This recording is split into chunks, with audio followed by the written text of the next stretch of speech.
हाँ जी बच्चों, हम पोस्ट फर्टिलाइजेशन चेंजेस पढ़ रहे थे, उसमें हम पढ़ चुके हैं एम्ब्रियो के बारे में, एंडोस्पर्म के बारे में, सीड के बारे में।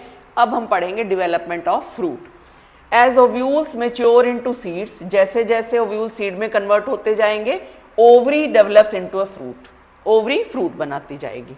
बोथ प्रोसेसेस प्रोसीड साइमल्टेनियसली, इसमें ऐसा नहीं है एक के बाद एक होगा, दोनों साथ साथ होंगे, ovule to seed and ovary to fruit. Ovary wall develops into fruit wall, that is pericarp, right? So fruits may be fleshy or dry. Fleshy fruits जैसे आ गया guava, orange, mango, and dry fruits में आ गया groundnut and mustards etc. और बहुत से होते हैं ऐसे, कौन कौन से ड्राई फ्रूट्स होते हैं तुम देख सकते हो। There are many fruits are dry fruits. Other floral parts such as calyx and corolla, they degenerate and fall off. After fertilization, calyx और corolla degenerate होंगे, except some fruits like brinjal and tomato उनमें भी कुछ में रह जाएंगे, मतलब brinjal में तो रहते ही हैं, कुछ टोमेटो में आप देखते हो कैलिक्स होता है।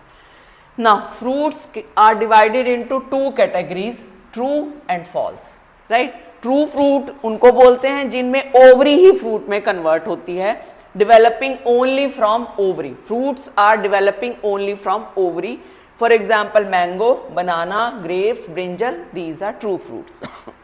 और false fruit क्या होते हैं?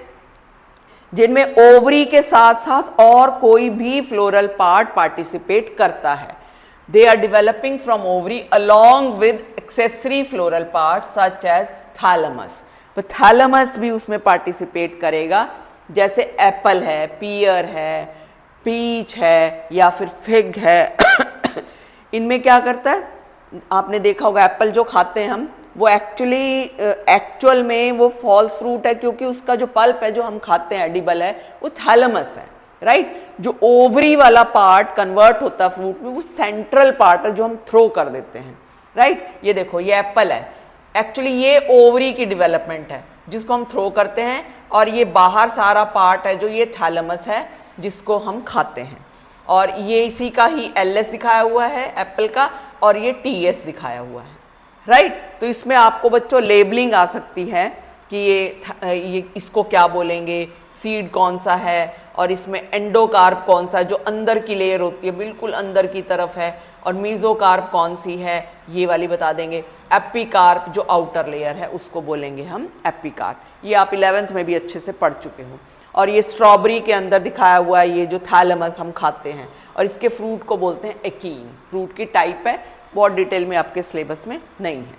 There are a few species in which fruits develop without fertilisation called as parthenocarpy, right? Without fertilisation जो बनाते हैं, जैसे कि बनाना में, इसीलिए बनाना में देख सकते हो सीडलेस वेराइटी है वो।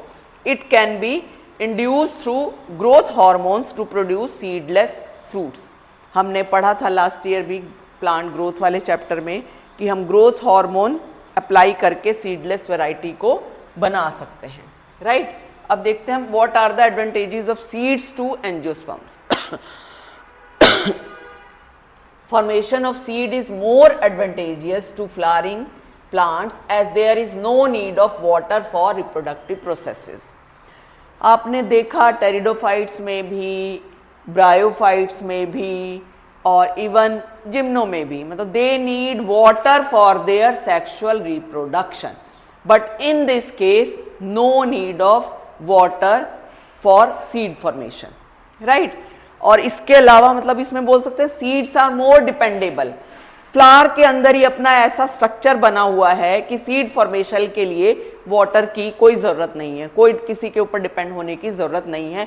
ये उसकी ब्यूटीफुल बात है कि जिसके कारण वो सीड्स बनते हैं और आगे सीड्स बाद में डिस्पर्सल में भी हेल्प करते हैं। एक तो यही हो गया कि दे आर डिपेंडेबल, मतलब फ्लावर का अपना ही अब एक मैकेनिज्म ऐसा है, नो नीड ऑफ वाटर, आप ये बोल सकते हो एक तो इसके अंदर कि नो नीड ऑफ वाटर, ठीक है? दूसरा ये डिस्पर्सल वाला, they are disperse to new habitats due to presence of a sufficient quantity of food in seed, young seedlings are nourished in a better way, right. तो इनके अंदर एक तो फूड प्रेजेंट होता है सीड के अंदर, इसके अलावा हम इनको स्टोर भी कर सकते हैं, right. Seed coats provide protection to young embryo, तो जिसके कारण हम इनको स्टोर भी कर सकते हैं। और एक और बहुत इंपॉर्टेंट है, seed generate new genetic combinations leading variations, तो वेरिएशन इनको मोर अडेप्टेबल बनाएगा। That is why we can say seed is the basis of our agriculture. तो इसीलिए एंजियोस्पर्म ज्यादा प्रिवेलेंट है due to the seed formation, right. Seeds can be stored due to dehydration and dormancy of mature seeds and therefore can be used throughout the year and can also be used to raise crop in the next season। देखा होगा हम घर में भी store करके रखते हैं, जैसे राजमा, चिकपीस, ब्लैक चना, वाइट चना, इस तरह से ये सारे हम स्टोर करके रख सकते हैं, मूंग, माँ, ऐसे वाले सीड, और उनको फिर हम यूज़ तो करते ही हैं एज फूड, लेकिन उनको हम आगे क्रॉप भी बना सकते हैं। वीट हो गया, राइस हो गया, ये सारे के सारे, right. Now viability of seeds, this period varies greatly from few months to many years.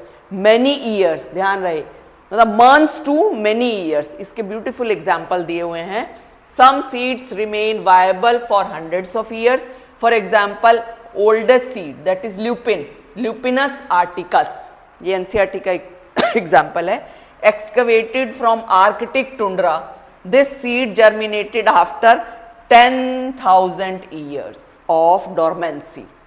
10,000 years of dormancy, मतलब डोरमेंसी उसकी इतने ईयर्स के बाद ब्रेक हुई है। सोचो ये सीड कितना टाइम के लिए वायबल था, right. Another old viable seed that is 2000 years old is of date palm, Phoenix dactylifera, excavated at King Herod's palace near Dead Sea।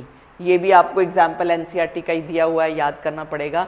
Some flowering plants have enormous reproductive capacity because their fruits have number of tiny seeds, for example orchid, ficus, and some parasitic species like Orobrang, Striga also have tiny seeds। इसके अलावा यहीं पर तुम्हारी NCERT में कुछ questions दिए हुए हैं, how many ovules are present in a flower, how many ovaries are present in a flower, इस टाइप के हैं, वो ज़रूर पढ़ लेना, सॉल्व कर लेना, ना समझ में आए तो बच्चों पूछ सकते हो, राइट।